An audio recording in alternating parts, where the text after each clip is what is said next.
Jay, it's great to see you. So kind of tie this all together for us. What are these data points telling you?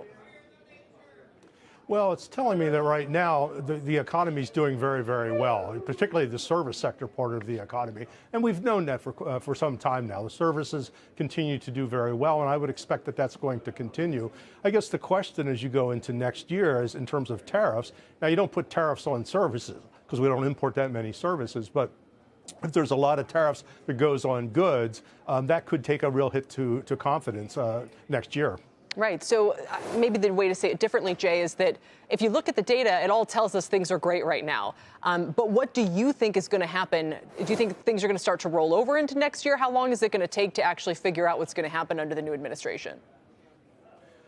Kelly, that's a great question. I wish I knew the answer to that. I mean, I think what you have to do is take President-elect Trump's word about tariffs very seriously. Now, he's talked about 10% across the board, 60% on China. Now, does that happen on day one? I wouldn't say that necessarily does that. And maybe he exempts certain countries, maybe he exempts certain sorts of goods, et cetera, et cetera. But, I think you have to take that seriously. And to the extent that you do see tariff increases taking effect at some point next year, that's going to push up consumer prices. It's going to push up the rate of inflation. It's going to slow growth. And it's also going to leave the Fed it's going to have a real quandary about what to do if inflation goes up and growth slows. Right. So December's a coin flip. They have inflation already kind of looking sticky. We have rumors about Warsh being, I don't know what he's going to be at this point, but it's clear that there's going to be a lot of pressure on the Fed to both be accommodative, Jay, but also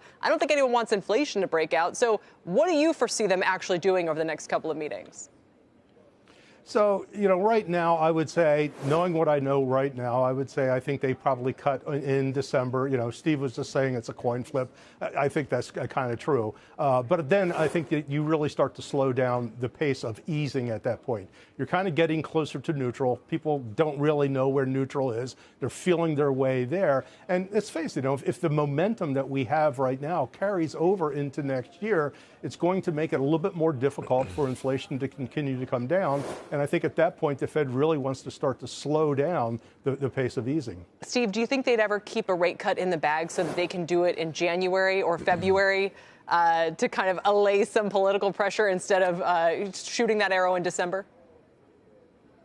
No, I don't think so. But I want to get back to what Jay was saying, and I wonder if he thinks, or what you think, Kelly, this idea that President-elect Trump could get the benefit of the optimism about his policies without the uncertainty if he were to step forward and offer a statement of principles about what he thinks about how far the deficit can go, about what he thinks about tariffs being used on a punitive rather than across-the-board basis.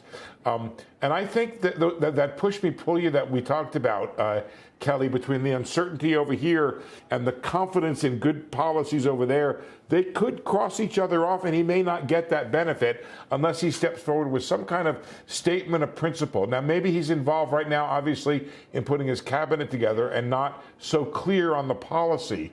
But if he were to be more clear, I think the market would benefit greatly from that. I think we've learned that we usually have to infer the principles from maybe he'll prove us wrong, Jay. Maybe there will be a scroll and he'll unfurl it, or a long tweet with a statement of principle. Because I take Steve's point, we'd all love that clarity, but it seems like the sausage is being made in real time, depending on how the economy is, depending on how his meetings with foreign leaders go, depending on what he hears from, a CEO. Don't you think?